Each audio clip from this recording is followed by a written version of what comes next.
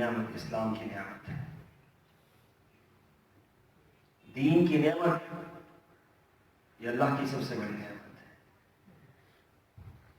جن لوگوں کو اللہ نے دین اسلام کی نعمت سے مالا مال کیا ہے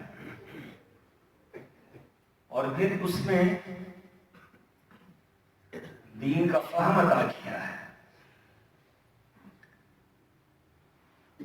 دین کے ساتھ محبت اللہ نے عطا کی ہے, یہ اللہ کا بہت بڑا احسان اور اس کا شکر ہے.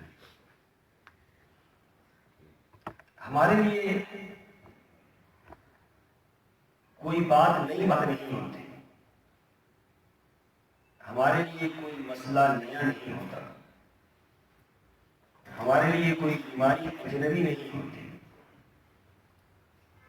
ہمارے لیے ہدایات کوئی نئی آنے والی نہیں ہوتی. یہ ایسا دین ہے کہ جس کی 1400 سال پہلے 1500 سال پہلے ہماری کائنات کے سب سے بڑے محسن حضرت محمد رسول اللہ صلی اللہ علیہ وسلم نے ایک ایک بات کی رہنمائی کر دی. پریشان تو وہ ہے نا جن کو پتہ ہی کچھ نہیں, جن کے سامنے اندھیرا ہے, جن کے پیچھے کھائی ہے, جن کے سامنے جو ہے وہ گڑھے ہیں اور جن کے پیچھے لوٹنے کی جگہ ہی نہیں ہے. تو مسلمانوں کا تو یہ معاملہ نہیں ہے, اہل ایمان کا معاملہ اس سے بہت مختلف ہے. جو مومن ہے اس کا تو معاملہ ہی بڑا عجیب ہے. رسول اللہ صلی اللہ علیہ وسلم نے فرمایا کہ مومن کا معاملہ بڑا عجیب ہے کہ مومن کو اگر تکلیف پہنچتی ہے, تکلیف پر وہ صبر کرتا ہے, اللہ کے ہاں اس صبر کی وجہ سے جنت مل جاتی ہے. جو مومن کو راحت پہنچتی ہے, خوشی پہنچتی ہے, شکر کرتا ہے, شکر پر اللہ راضی ہو جاتا ہے. تو نہ مومن تکلیف میں کوئی اس کے لیے مسئلہ ہے, نہ راحت میں اس کے لیے کوئی مسئلہ ہے, بشرطے کہ مومن ہو, اللہ کو ماننے والا ہو, اللہ پر ایمان ہو, رسول پر ایمان ہو, آخرت پر ایمان ہو, قبر اور قیامت پر ایمان ہو, اس کے لیے کوئی بڑے سے بڑا مسئلہ ہے ہی نہیں. مسئلہ تو ان کے لیے ہے جن کو نظر ہی کچھ نہیں آ رہا, جن کے سامنے کوئی پکچر ہے ہی نہیں. اب ان کے لیے کیا ہے, ان کا خوف مسلط ہو گیا ہے, موت کا خوف ہے, بیماری کا خوف ہے, فلاں چیز کا خوف ہے, یہ ہو جائے معیشت کی تباہی کا خوف ہے, دنیا کے اندر جو انہوں نے اپنا شکنجا ڈالا ہوا تھا اس کے ٹوٹنے کا خوف ہے. ان کو تو ہزاروں خوف موجود ہیں, اور مومن کو کس بات کا خوف ہے؟ مومن کو اگر خوف ہے تو صرف اس بات کا ہے کہ میرا رب مجھ سے ناراض نہ ہو جائے. مومن کو خوف اگر ہے تو اس بات کا ہے کہ میری قیامت کہیں خراب نہ ہو جائے. باقی جو موت آنی ہے وہ تو ہمارا اور آپ کا کیا عقیدہ ہے, اذا جاء اجلهم لا يستأخرون ساعة ولا يستقدمون. نبی کریم صلی اللہ علیہ وسلم جب دنیا سے گئے, صحابہ کرام پر پہاڑ ٹوٹ گئے غموں کے. کوئی تصور نہیں کر سکتا تھا کہ دنیا کا اتنا بڑا لیڈر جس نے دنیا کی قایا پلٹ کے رکھ دی وہ دنیا سے چلا جائے گا. لیکن وقت آنے پر میرے پیغمبر بھی ایک لمحہ کے لیے بھی ان کو موقع میسر نہیں آیا. اللہ نے جو وقت مقرر کیا ہوا تھا اس وقت پر سرور کونین صلی اللہ علیہ وسلم دنیا سے چلے گئے. دنیا کو ان کی ضرورت تھی, دنیا ان کی محتاج تھی, کائنات کا ذرہ ذرہ ان کا مشغول تھا. لیکن اس کے باوجود جب وقت مقرر ہے اللہ تعالیٰ کی طرف سے تو اذا جاء اجلهم لا يستأخرون ساعة ولا يستقدمون. ایمان یہ ہے کہ پہلے بھی نہیں آ سکتی اور یہ ٹل بھی نہیں سکتی, یہ مؤخر بھی نہیں ہو سکتی. جو وقت اللہ نے لکھا ہے, جہاں اللہ نے لکھا ہے, جیسے اللہ نے لکھا ہے, ہر حال میں آ کر کے اینما تکونوا یدرککم الموت ولو کنتم فی بروج مشیدہ. فرمایا کہ جہاں مرضی چھپ جاؤ جا کر, کوئی بڑے قلعے بنا دو کہ یہاں پر آپ کو یہ وائرس نہیں پہنچے گا، آپ جو مرضی ہے کر لیں اس کے لیے، تو موت سے فرار حاصل کر سکتے، آخر تو موت ہی سے بچنا ہے نا، اور کیا چیز ہے پیچھے، کس بات کا خوف؟ خوف یہ ہے کہ بیماری آ جائے گی، تو وہ تو آئے گی جب اللہ نے لکھا ہوگا ہے۔ جس رب نے جو لکھا ہوا ہے آپ کے مقدر میں، تقدیر کسے کہتے ہیں؟ تقدیر کسے ہی کہتے ہیں نا، کہ جو اللہ نے لکھ دیا ہے وہ ہو کر رہے ہیں، اس میں آپ اور میری بس کی بات نہیں ہے کہ ہم کچھ اس میں کریں۔ ہم کیا کر سکتے ہیں؟ ہم تو کچھ بھی نہیں کر سکتے۔ جو میرے اللہ نے لکھ دیا، خیر لکھا ہے وہ بھی ہو کر رہنا ہے، شر لکھا ہے وہ بھی ہو کر رہنا ہے، اس سے کسی کی جان بچ نہیں سکتی۔ جو اللہ نے وقت مقرر کر دیا ہے، رسول اللہ صلی اللہ علیہ وسلم جب موت آئی تو صحابہ کرام کے تو پاؤں سے زمین نکل گئی، اور عجیب ایک اندھیری چھا گئی دنیا کے اندر کہ ہوا کیا ہے، ماجرا کیا ہے۔ ایک آواز آئی، صحابہ فرماتے ہم نے آواز سنی، لیکن آواز کس کی ہے یہ ہمیں پتہ نہیں چلتا، غیب سے آواز تھی، اور آواز یہ تھی، الا ان موت محمد لذلیل، الا ان احدا لیس للہ غالب۔ دنیا والوں سن لو کہ محمد صلی اللہ علیہ وسلم کا آج اس دنیا سے کوچ کر جانا اس بات کی دلیل ہے کہ مائی کا لال، کوئی مائی کا لال دنیا کے اندر زندہ نہیں رہے گا، ہر ایک جائے گا دنیا سے، وقت مقرر ہے۔ تو کس بات کا خوف ہے؟ مرنے سے پہلے ہی مر جانے کا خوف ہے؟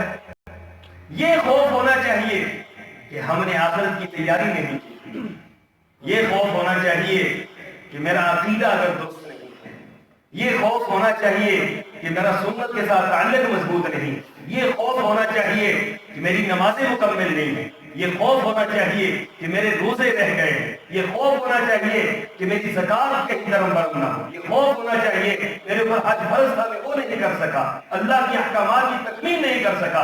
اگر آپ نے یہ سارا کچھ کیا ہوا ہے اور یقیناً کیا ہوا ہے، پھر خوشخبری ہے آپ کے لیے کہ ادھر سے آپ کی آنکھیں بند ہوگی، ادھر سے اللہ کے فرشتے آپ کا استقبال کر رہے ہیں۔ یا ایھا النفس المطمئنہ ارجعی الی ربک راضیۃ مرضیہ فادخلی فی عبادی وادخلی جنتی۔ مومن کے لیے کس بات کی پریشانی؟ پریشان تو وہ لوگ ہیں کہ جن کے پلے کچھ نہیں، جو اللہ کو مانتے نہیں، جو پیغمبر کو مانتے نہیں، حلال و حرام کے تصور کو مانتے نہیں، جن کے لیے دنیا ہی سب کچھ ہے، دنیا کی یہ رنگینیاں، دنیا کی یہ نعمتیں، دنیا کے یہ بازار، دنیا کی یہ معیشت، دنیا کی یہ اڑان، دنیا کا یہ ان کا فلسفہ، یہ ان کا ڈوبتا ہوا انہیں نظر آ رہا ہے، یہی خوف ان پر مسلط ہو گیا، زندگی اجیرن ہو گئی ہے ان کی۔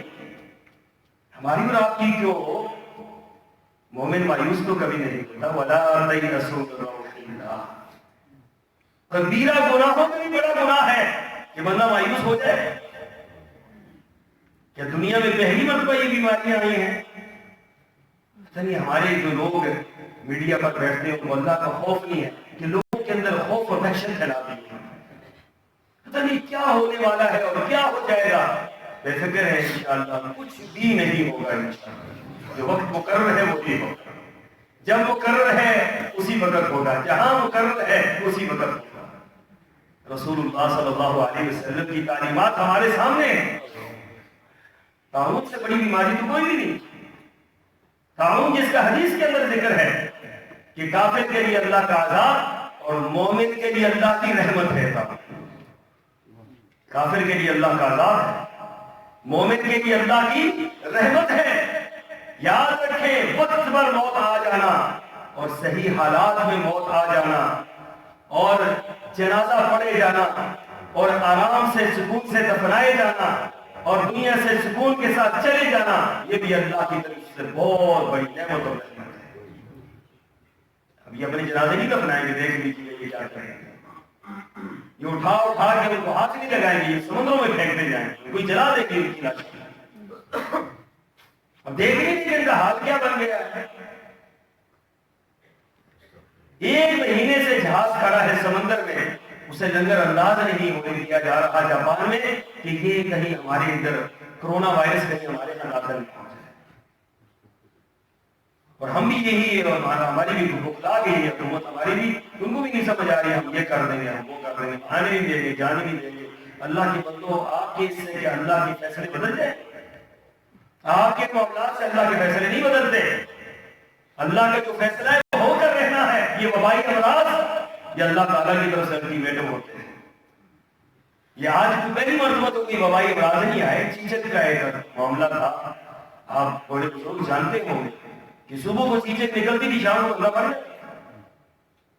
تعاون کی وبا یہاں پر پھیلی اور یہ 1944 میں اور بڑی تباہی آئی. اور جو تعاون کے رہنے والے لوگ تھے, اس کے اندر رہنے والے لوگ تھے, جنہوں نے تعاون کے مریضوں کو اٹھایا, جنہوں نے دفنایا, جنہوں نے علاج کیے, وہ اس کے بعد جو ہے 50 سال زندہ رہے. جس کی آئی وہ چلا گیا اور جس کی نہیں آئی ہے اس کو کوئی جا نہیں سکتا ہے. جب اللہ نے اگر لکھ دیا ہے اسی وائرس کے ذریعے موت آئے گی, تو آپ جتنی مرضی ہے اپنی سرحدیں ٹیٹ کر لیں, مضبوط کر لیں, جتنے مرضی ہے معاملات کر لیں, یہ وہاں پر پہنچ کر رہے گا. یہ اللہ کا حکم ہے, یہ پورا ہو کر رہے گا. اگر نہیں لکھا ہوا تو پھر آپ پریشان کس بات سے؟ اللہ پر یقین ہونا چاہیے, اللہ پر اعتماد ہونا چاہیے, اللہ پر ایمان ہونا چاہیے, آخرت پر ایمان ہونا چاہیے. فکر یہ ہو کہ میں دنیا سے جاؤں تو میرے پلے اتنا کچھ ہو کہ میرا رب دیکھ کر مجھ سے راضی ہو جائے. فکر بس یہ ہونی چاہیے. یہ خوف دام یہ ہونا چاہیے. یہ کیا خوف ہے کہ موت آ جائے گی؟ یہ تو کوئی خوف نہیں ہے, اس نے تو آنا ہی آنا ہے. کیا خیال ہے ہم سارے کے خوف کے اندر مبتلا ہو جائیں گے, موت آ جائے گی تو موت نہیں آئے گی, بیماری آ جائے گی بیماری نہیں آئے گی. وہ تو ہو سکتا ہے. مجھے کسی نے یہ بات بتلائی کہ لوگ خوف سے زیادہ مر جاتے ہیں. خوف سے جو ہے لوگوں کی نسیں پھٹ جاتی ہیں. خوف سے لوگوں کے اندر جو بلڈ پریشر لو ہو جاتا ہے یا ہائی ہو جاتا ہے. خوف سے جو ہے ان کے اعضاء کام کرنا چھوڑ دیتے ہیں, گردے فیل ہو جاتے ہیں. خوف سے جگر کام کرنا چھوڑ دیتا ہے, دل بند ہو جاتا ہے. ساری بیماریاں خوف ہی کا مجموعہ ہے کہ خوف ہے, خوف سے یہ کام ہوگی. سانپ ہر سانپ ڈنگ نہیں مارتا. سانپوں کی تو ہزاروں قسمیں ہیں, ان میں سے کچھ چند قسمیں ڈنگ مارنے والی خوف سے لوگ مر جاتے ہیں. خوف میں یہاں دیکھا خرگوش, ہمارے یہاں خرگوش بھاگ رہے تھے یہاں پیچھے. ایک خرگوش کو اس نے پکڑا, کتے نے پکڑا, تو دوسرا کھڑا دیکھتے دیکھتے اس کو مر گیا. اس کی قریبی ہوتی ہے, یہ کیسے مر گئے؟ تو یہی کوئی ہمارے مقتدی ہیں جن کے وہ تھے, دوسرے نے کہا شاہ صاحب یہ خوف سے مر جاتے ہیں. تو اللہ کے بندوں خوف سے زیادہ موت واقع ہوتی ہے. کس بات کا خوف ہے آپ کو؟ نکال دیں دلوں سے یہ سارے خوف. خوف ہونا چاہیے, اللہ کا خوف ہونا چاہیے, خوف ہونا چاہیے, اپنے اعمال کا خوف ہونا چاہیے, خوف ہونا چاہیے, آخرت کے حساب و کتاب کا خوف ہونا چاہیے. بیماریوں کا کیا خوف ہے؟ بیماری میں آنا ہے تو اللہ کے حکم سے آنا ہے, اور اگر نہیں آنا تو اللہ کے حکم سے نہیں آنا. ہمارا ایمان ہے, ہمارا عقیدہ ہے, جو تیری مقدر میں لکھا ہوا ہے وہ تجھے مل کر رہے گا, چاہے تو جو مرضی کر. اپنے دلوں سے یہ بات نکال دیں. اپنی زندگی کو جو ہے مرنے سے پہلے مرنے پر نہ لگا دیں. جس چیز کو اللہ تعالیٰ نے لکھ دیا ہے اس پر راضی ہو جائے. ہاں, ان چیزوں کا ضرور اہتمام کریں جو رسول اللہ صلی اللہ علیہ وسلم نے ہماری تربیت کے لیے ارشاد فرما دی. کہ آپ نے فرما دیا تعاون کے متعلق, یہ آپ کے 1400 سال پہلے کی. آج دنیا یہ باتیں کرتی ہے اور آج دنیا یہ فلسفے جھاڑتی ہے. میرے آقا نے صدیوں پہلے یہ بات کہہ دی کہ تعاون کی بیماری جہاں پر آئے وہاں پر جانا نہیں چاہیے, اور جو وہاں پر موجود ہے وہاں سے نکلنا نہیں چاہیے. یہ کہ کیا تدبیر ہے, ٹھیک ہے, بس جو ہے جہاں ہے وہیں کرتے ہیں. لیکن اس کا یہ معنی نہیں ہے کہ آپ لاک ڈاؤن کرتے ہیں, انسانوں کو آپ باہر نکلنے ہی نہ دیں اور ان کو ایک گھر کے اندر بند کر دیں. یہی چائنا والے کر رہے ہیں کہ انہوں نے بند کر دی. 24 گھنٹے مکان بند ہے, صرف آپ 10 منٹ کے لیے, 24 گھنٹے میں 10 منٹ کے لیے کھولیں, کھڑکی کھولیں گے اور ہوا لیں گے, اور بس 10 منٹ کے بعد بند کر دیں گے. کہیں اس کھڑکی سے اندر وائرس نہ آ جائے, کہیں وہاں سے یہ نہ ہو جائے. منہ کے اوپر بڑے بڑے آپ خیمے کو چڑھا لیں گے, کیا کہتے ہیں اس کو, ماسک چڑھا لیں گے, اور پتہ نہیں کیا کچھ کر لیں گے. اللہ کے بندوں, اس سے بیماریاں دور نہیں ہوتی. کیا سارے وہاں کورونا وائرس والے مر ہی گئے ہیں؟ شفایاب بھی تو ہو رہے ہیں نا, صحت مند بھی تو ہو رہے ہیں. اس کا معنی یہ ہے کہ اگر کافر مرے گا تو اللہ کے عذاب سے مرے گا, ان کے لیے اللہ کا عذاب ہے. اور کیوں نہ ہو عذاب اللہ کا, کیوں نہ ہو عذاب اللہ کا. آپ کو پتا ہے کہ چائنا والوں نے مسلمانوں کے ساتھ کیا کیا ہے؟ آپ تو دوستی کی دنیا بڑھا رہے ہیں نا, آپ کو تو سی پیک جو ہے وہ زیادہ عزیز ہے. لیکن یہ دیکھیں کہ وہ کر کیا رہے ہیں ہمارے ساتھ. وہاں کے مسلمانوں کو جو لاک ڈاؤن انہوں نے کیا, وہاں کے مسلمانوں کا جو انہوں نے گھروں کے اندر محصور کیا، بند کیا، وہاں کے مسلمانوں کی مردوں کی داڑیاں موڑی، عورتوں کے پردے اتارے. اللہ کا ذات اس صورت میں آ گیا ہے کہ ہر بندہ جو ہے اسی لاک ڈاؤن میں پڑ گیا. یہ اللہ کا نظام ہے. اللہ تعالیٰ ایسے دکھلاتے ہیں کہ اگر تم ایسے کرو گے تو میں ایسا کروں گا. کشمیری مسلمانوں کو 6 مہینے سے لاک ڈاؤن کیا ہوا ہے. دنیا دیکھ رہی ہے، تماشے دیکھ رہی ہے. گھروں کے اندر محصور ہیں یا نہیں؟ وہ کس وجہ سے محصور ہیں؟ ظالم اور صفاق حکومت نے ان کو محصور کیا ہوا ہے اور دنیا دیکھ رہی ہے یہ تماشے. 6 مہینے سے بلکتے ہوئے بچے گھروں کے اندر وہ مر رہے ہیں، ان کی لاشیں تک جو ہے وہ سڑ رہی ہیں. کوئی بولنے والا نہیں، دیکھنے والا نہیں. تو اللہ نے کہا اچھا تم ایسا کرو گے تو میں تمہیں پھر اٹلی والوں کی طرح ڈاؤن جو ہے وہ کروں گا. اٹلی والوں کو دیکھ لے کیا ہوتا ہے. انہوں نے کہہ دیا کوئی بندہ گھر سے باہر نہ نکلے. اٹلی میں کوئی بندہ 24 گھنٹے گھر سے باہر نکل ہی نہیں سکتا. بند کر دیا انہوں نے. یہاں پر آپ نے بند کیا، وہاں پر میرے رب نے بند کر دیا. یہاں پر آپ نے بند کیا، وہاں میرے اللہ نے بند کر دیا. یہ میرے اللہ کا نظام ہے. آپ کو نظر نہیں آتا کہ یہ کیا ہو رہا ہے؟ قدرت کا نظام ہے. ظہر الفساد فی البر والبحر بما کسبت ایدی الناس یذیقہم بعض الذی عملوا لعلہم یرجعون. فرمایا کہ زمین کے اوپر یہ جو تبدیلی آتی ہے، یہ جو عذاب آتے ہیں، یہ طرح طرح کی بیماری آتی ہے، یہ اچانک اللہ تعالیٰ کی طرف سے خوف اور وحشت کی فضا پھیل جاتی ہے. اس سے کیا ہے؟ اس سے کچھ لوگ تو اللہ کی طرف لوٹ جاتے ہیں اور کچھ کو اللہ عذاب کے اندر مبتلا کر دیتا ہے. آپ دیکھ رہے ہیں یہ مناظر، آپ کو صبح شام استغفار کرنا چاہیے. آپ دیکھ رہے ہیں یہ مناظر، آپ اللہ سے رجوع کریں، آپ اللہ سے معافیاں مانگیں، صبح شام کی اذکار کا اہتمام کریں، اپنی زندگی کا حصہ بنا لیں. ہمیشہ یہ بات عرض کرتا ہوں اور ہمیشہ زور دے کے یہ بات کہتا ہوں اور یہ ذمہ داری کے ساتھ یہ بات کہتا ہوں کہ یہ اللہ کی بہت بڑی آپ پر نعمت ہے. صبح شام کی اذکار یہ جو بندہ کرتا ہے، گارنٹی میری نہیں ہے، یہ گارنٹی کائنات کے اس انسان کی ہے جس سے بڑا گارنٹی والا کوئی نہیں ہے. اس نے فرما دیا جو بندہ صبح یہ دعا پڑھ لے گا، شام تک جو شام کو پڑھے گا، صبح تک میں گارنٹی دیتا ہوں کہ دنیا کی کوئی بیماری اس کو نہیں لگے گی. یہ سرور کونین کی گارنٹی ہے. اعوذ بکلمات اللہ التامات من شر ما خلق. ختم ہو. بسم اللہ الذی لا یضر مع اسمہ شیء فی الارض ولا فی السماء وهو السمیع العلیم. ختم ہو. ہمارے لیے کیا پریشانی؟ کوئی ماسک نہ خریدے، کوئی کچھ نہ کرے، آپ یہ دعاؤں کا اہتمام کریں، سب کچھ آپ کا چوں کا تم چلتا جائے. اگر اس حالت میں بھی اگر اللہ تعالیٰ کی طرف سے آزمائش آ جاتی ہے تو یہ بھی اللہ تعالیٰ کی رحمت ہے. تو گارنٹی رسول اللہ صلی اللہ علیہ وسلم کی ہے. ہمارا ایمان ہے کہ آپ نے جو فرمایا سچ فرمایا. اللہم عافنی فی بدنی، اللہم عافنی فی سمعی، اللہم عافنی فی بصری. رسول اللہ صلی اللہ علیہ وسلم نے فرمایا کہ یہ دعا کر لیا کرو. جو بندہ صبح دعا کرتا ہے، شام تک، شام کو کرتا ہے صبح تک، اللہ تعالیٰ اس کے تمام اعضاء کو ہر قسم کی بیماری سے محفوظ فرماتا ہے. پھر میرے آقا نے کچھ اور دعائیں بتلائی. آپ نے فرمایا کہ اللہم انی اسألک العفو والعافیۃ فی الدنیا والآخرہ. اللہم انی اسألک العفو والعافیۃ فی دینی ودنیای واہلی ومالی. اللہم استر عوراتی وآمن روعاتی. اللهم احفظني من بين يدي ومن خلفي وعن يميني وعن شمالي ومن فوقي واعوذ بعظمتك ان اغتال من تحتي. سبحان اللہ. اتنی فصیح دعا، اتنی بلیغ دعا آپ کو پوری کائنات کے اندر نہیں مل سکتی جو میرے آقا نے ارشاد فرما دی کہ اللہ مجھے دنیا اور آخرت کے اندر عافیت نصیب فرما دے، دنیا اور آخرت کی بیماریوں سے محفوظ فرما دے. میری دنیا کو محفوظ فرما، میری آخرت کو محفوظ فرما، میرے بدن کو محفوظ فرما، میری دائیں جانب، میرے بائیں جانب، میرے آگے، میرے پیچھے، میرے اوپر، میرے نیچے. اللہ ہر طرف سے تو حفاظت فرما اور اللہ اچانک موت سے تو میری حفاظت فرما. وَأَعُوذُ بِعَظْمَتِكَ أَنْ أُغْتَالَ مِنْ تَحْتِي. اے اللہ جو اچانک اور ناگہانی موت آ جاتی ہے، جس سے بندے کو سمجھنے کا موقع ہی نہیں ملتا اور جس سے توبہ کا موقع ہی نہیں ملتا، استغفار کا موقع ہی نہیں ملتا، یوں آئی موت اور یوں لے کر چلی گئی. فرمایا اے اللہ میں تجھ سے پناہ مانگتا ہوں، تو مجھے اس سے محفوظ فرما دے. تو اللہ کے بندوں کو یہ صبح شام کے یہ اذکار ہیں، یہ بڑے دعا ہیں. پھر ایک اور دعا میرے آقا نے سکھلائی اور کتنی آسان یہ دعا ہے اور یہ حسن المسلم میں اور ربنا آتنا فی الدنیا حسنہ یہ کتاب ہے اس میں، اور اس سے ہٹ کر صبح شام کے اذکار کے کام میں یہ ساری دعائیں موجود ہیں. اللہم انی اعوذ بک من العجز والکسل والجبن والبخل والحرم والقسوہ والغفل والعيل والذل والمسكنة وأعوذ بك من الفقر والكفر والفسوق والشقاق والنفاق والسمع والرياء وأعوذ بك من الصمم والبكم والجنون والجذام والبرص وسيء الأسقام.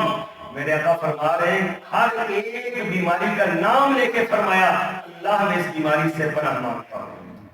اور پھر آخر میں فرمایا سیء الاسقام، ہر کوئی بیماری سے اللہ تیری پناہ میں آتا ہوں. تو اللہ کے بندوں پڑھتے رہو.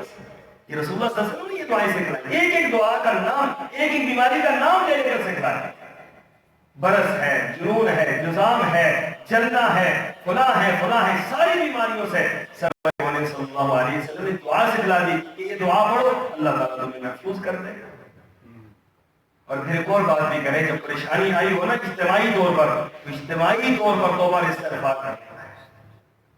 استغفار کو اپنا منبع اور محور بنا لے، صبح شام یہ ایک حصہ بنا لے اپنی زندگی کا. تسبیح بے شک لے لیں، کوئی گناہ نہیں ہے تسبیح رکھنے.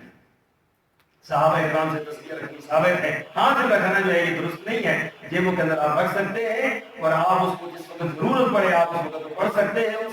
ان سے گن کے 100 مرتبہ صبح اور 100 مرتبہ شام کو آپ استغفر اللہ و اتوب الیہ، استغفر اللہ و اتوب الیہ اس نقطۂ نظر سے پڑھیں کہ اللہ یہ جو آفت آئی ہے، یہ جو بیماری آئی ہے، اللہ ہمارے ملک کو اور ہمارے مسلمانوں کو اس سے محفوظ رکھے. تو اللہ تعالیٰ ضرور آپ کے استغفار کو قبول کرے گا اور یہ بیماری انشاءاللہ آپ سے دور ہو جائے گی. یا آپ سے یہ خوف کا معاملہ بھی دور ہو جائے گا. یہ ساری چیزیں ختم ہو جائیں گی. کچھ عرصے دیکھیں نا، وہ باپ کو بیٹی سے نہیں ملنے دیتے، بیٹی کو باپ سے نہیں ملنے دیتے، دوست احباب کو ایک دوسرے سے نہیں ملنے دیتے. کیا ہے کہ اس کو اس سے لگے گا، اس سے لگے گا. اور یہ ایک دوسرے سے انسان ہوتے ہوئے انسانوں سے جدا ہو گئے. یاد رکھیں یہ اسلام میں یہ نہیں سکھلاتا کہ اس سے اس کو لگ جائے گی، اس سے اس کو لگ گئی اس کو لگی جائے گی. رسول اللہ صلی اللہ علیہ وسلم کی یہ حدیث ہے، آپ نے فرمایا کہ جس اونٹ کو پہلی بیماری لگی ہے اس کو کس نے لگائی ہے؟ اس کو اللہ نے لگائی ہے. کہا جب اس کو اللہ نے لگائی ہے تو تمہیں بھی اللہ لگا سکتا ہے.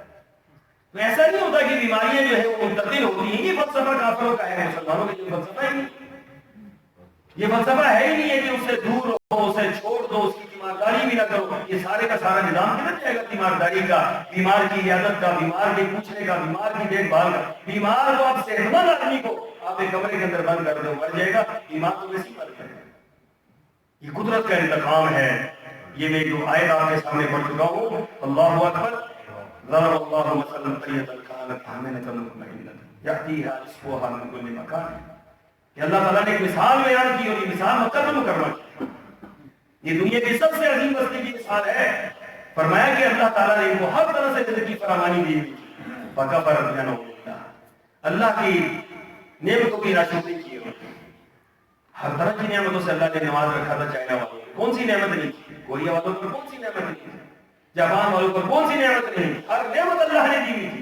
فَأَذَاقَهُ اللَّهُ لِبَاسَ الْجُوعِ فَكَفَرَ بِأَنْعُمِ اللَّهِ. جب انہوں نے اللہ کی نعمتوں کی ناشکری کی، اس کو یہ سمجھا کہ ہم یہ کر رہے ہیں، ہم یہ کر رہے ہیں، ہم یہ کر رہے ہیں، اور ظلم اور بربریت کھانی شروع کر دی. مظلوموں کو مارنا شروع کیا، مسلمانوں پر پابندی عائد کرنا شروع کی. فَأَذَاقَهُ اللَّهُ لِبَاسَ الْجُوعِ وَالْخَوْفِ. اللہ نے خوف کا عذاب ان کا لباس بنا دیا. قرآن کے الفاظ دیکھو، خوف کا لباس ہے. خوف کا لباس کیا نہیں؟ کیا پہنا ہوا ہے؟ بنی سفید سفید کیا پہن رہے ہیں؟ وحشت کا لباس، خوف کا لباس اللہ نے پہنا دیا. ان کے ذہن جو ہے محصور ہو گئے ہیں، زندگیاں محصور ہو گئی ہیں، بازار ان کے محصور ہو گئے ہیں، ان کی بیٹھ گئی ہے. وجہ کیا ہے؟ فَأَذَاقَهُ اللَّهُ لِبَاسَ الْجُوعِ وَالْخَوْفِ. اللہ نے بھوک اور خوف کا عذاب ان پر مسلط کر دیا. یہ رب کا نظام ہے. 1400 سال پہلے اگر مکہ تو مکرمہ جیسی بستی پر یہ آ سکتا ہے تو آج یہ نہیں آ سکتا. کہ اللہ نے بیان کر کے وہیں تک بات ختم کر دی، اس کے بعد یہ نہیں ہوگا. اس کے بعد ہوگا، قیامت تک ہوگا. جب بھی کوئی اس طرح اللہ کا مقابلہ کرے گا، دین کا مقابلہ کرے گا، اسلام کے مد مقابل آئے گا، ظلم اٹھائے گا، حلال و حرام کو چھوڑ دے گا، گندگی کو اختیار کریں گے اور نجس اور پلید پن کو اختیار کریں گے اور ہر طرح سے برائی کے ہاں عام ہوگی، تو اس طرح کی بیماریاں آئیں گی. سرور کونین نے فرمایا کہ ایسی بیماریاں آئیں گی جو تمہارے آباء و اجداد نے سنی نہیں ہوں. کبھی تمہارے آباء و اجداد ان کا نام ہی نہیں سنا ہوگا. ایسی ایسی بیماریاں آ جائیں. یہ بیماریاں نتیجہ ہے اعمال. یہ عمل کا رد عمل ہے. یہ ہمارے اعمال کا رد عمل ہے قدرت کی طرف سے. جو ہم کر رہے ہیں وہ ہم پا رہے ہیں. آپ زمین کے اندر اگر آپ پھول ڈالیں گے، پھول کا بیج ڈالیں گے تو پھول کا نکلے گا، اور اگر آپ ڈالیں گے کانٹوں کا تو کانٹے نکلیں گے۔ ایسا نہیں ہو سکتا کہ ہم ڈالیں پھول نکلے کانٹے، ڈالیں کانٹے نکلے پھول، ایسا کبھی نہیں ہوگا۔ جو ڈالیں گے وہ نکلے گا۔ یہ ہم جو بیج رہے ہیں وہ نکل رہا ہے، وہ دنیا کے اندر نکل رہا ہے۔ لہٰذا مسلمانوں پریشان ہونے کی ضرورت نہیں، اللہ سے رجوع کریں، اللہ سے استغفار کریں، خوف کی فضا کو ختم کریں، ایک دوسرے کے ساتھ تعلق اپنائیں، ایک دوسروں کے ساتھ محبت کریں، ایک دوسرے کے ساتھ میل ملاپ رکھیں۔ انشاءاللہ یہ خوف کی فضا میرا اللہ خود ختم کر دے گا۔ اور آخری بات یہ عرض کروں، صدقہ خیرات کثرت سے کریں۔ اس دوران جو اصل جو چیز ہے جو مٹاتی ہے اللہ کی غصے کو ٹھنڈا کرتی ہے اور اللہ تعالیٰ کی رحمت کو برساتی ہے، وہ کیا ہے؟ وہ صدقہ خیرات، کثرت کے ساتھ صدقہ خیرات کریں۔ اس وجہ سے کریں کہ اللہ اس مصیبت سے ہمیں نجات عطا فرما دے۔ اللہ مجھے اور آپ کو توفیق عطا فرمائے۔ وآخر دعوانا ان الحمد للہ رب العالمین۔